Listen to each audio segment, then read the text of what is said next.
Japanese tennis star Naomi Osaka is at the center of controversy again, losing friends and alienating people as she has done throughout her checkered career.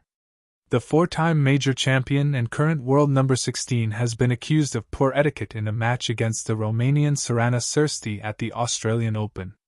Osaka was heard to exclaim "come on" repeatedly as a sort of self-motivating exhortation in Thursday's match. Nothing wrong with that, but one of her "come on" occurred between her opponent's first and second serves and provoked Cîrstea to complain to the umpire. Osaka won the contest, but there was a testy exchange at the net and Cîrstea gave Osaka a look that would have curdled milk as she appeared to tell her, "You have been playing on the tour so long, you have no idea what fair play is." The handshake was perfunctory, to put it mildly. A few of tennis luminaries have weighed in on the matter, with Martina Navratilova, Lindsay Davenport and Jelena Djokovic, Novak's wife, calling out Osaka for her poor manners. Osaka declared herself confused by the furor but seemed to acknowledge in a subsequent interview that she may have been at fault, citing the high emotions involved in the contest. Cîrstea shrugged it all off later as no drama, but it was an ugly incident and an unpleasant way for the veteran to mark her 17th and final, probably, appearance at the Australian Open. One can debate whether Osaka was being intentionally rude or just thoughtless. Tennis is the most psychologically taxing of sports and Osaka is hardly alone in struggling to contain herself during the intensity of a Grand Slam contest. Margaret Court Arena can be an incendiary venue where players tend to forget themselves, even go a bit loopy, as we saw with the bizarre antics of the Russian bad girl Yulia Putintseva, who taunted the crowd with a song about rabbits on Friday. But as Davenport remarked of Osaka, you can G yourself up in any number of ways without disrespecting your opponent. There is a time and a place for "come on," and that time is definitely not between serves. And at 28, Osaka really ought to know how to behave on court and handle the pressure. The reaction here in Japan has been akin to a sigh and a shoulder shrug. The country has long been ambivalent about its greatest female tennis player, perhaps because many are not convinced she really is one of their own.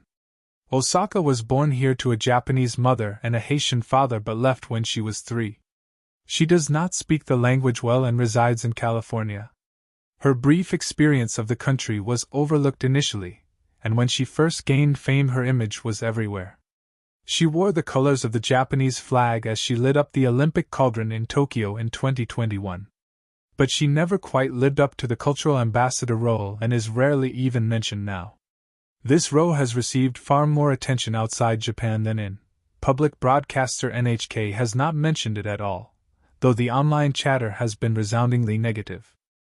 Osaka just does not behave as expected by the Japanese and many here are simply tired of her antics. A bad boy/girl sports star, or even just one whose behavior is erratic, is hard to process as a concept here. Japanese sportsmen and women are considered flag carriers and expected to be discreet and respectful at all times, which they usually are. I once saw Andy Murray smash his racket into the net in a game with Kei Nishikori, whose expression of utter astonishment at this hardly exceptional outburst was a perfect snapshot of a profound cultural difference. Thus for the Japanese media, for whom the squeaky clean baseball superstar Shohei Ohtani remains the model of what a sports star should be, Osaka is a difficult, rather embarrassing package to deal with, and thus better ignored. Her political statements and focus on non-tennis-related issues have not helped her cause. That is far less acceptable here than in the West. Osaka wore a face mask endorsing Black Lives Matter at the 2020 US Open and criticized and welcomed the resignation of the Tokyo Olympic Organizing Committee chief Yoshihiro Mori, a former prime minister, for sexist comments. He said women talk too much. Mori was a harmless old buffer, and seen by most as a generous and genuine supporter of sport in Japan. Osaka has also complained of suffering from depression, which is a bit of a taboo in a country where you are expected to endure. The general feeling here is that she should just focus on her tennis and keep her views and personal issues to herself. Which might be a little harsh, though only a little. The spat on Tuesday was minor and Osaka has sort of apologized. Nor is it perhaps fair to criticize or shun her for not being Japanese enough. She did not choose her upbringing. She was never immersed in the intricacies of Japanese manners.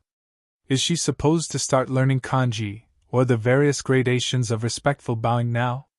She is who she is, apparently a rather complicated, contradictory individual, a mix of off-court shyness and on-court ostentation, which now and again crosses the baseline of acceptability.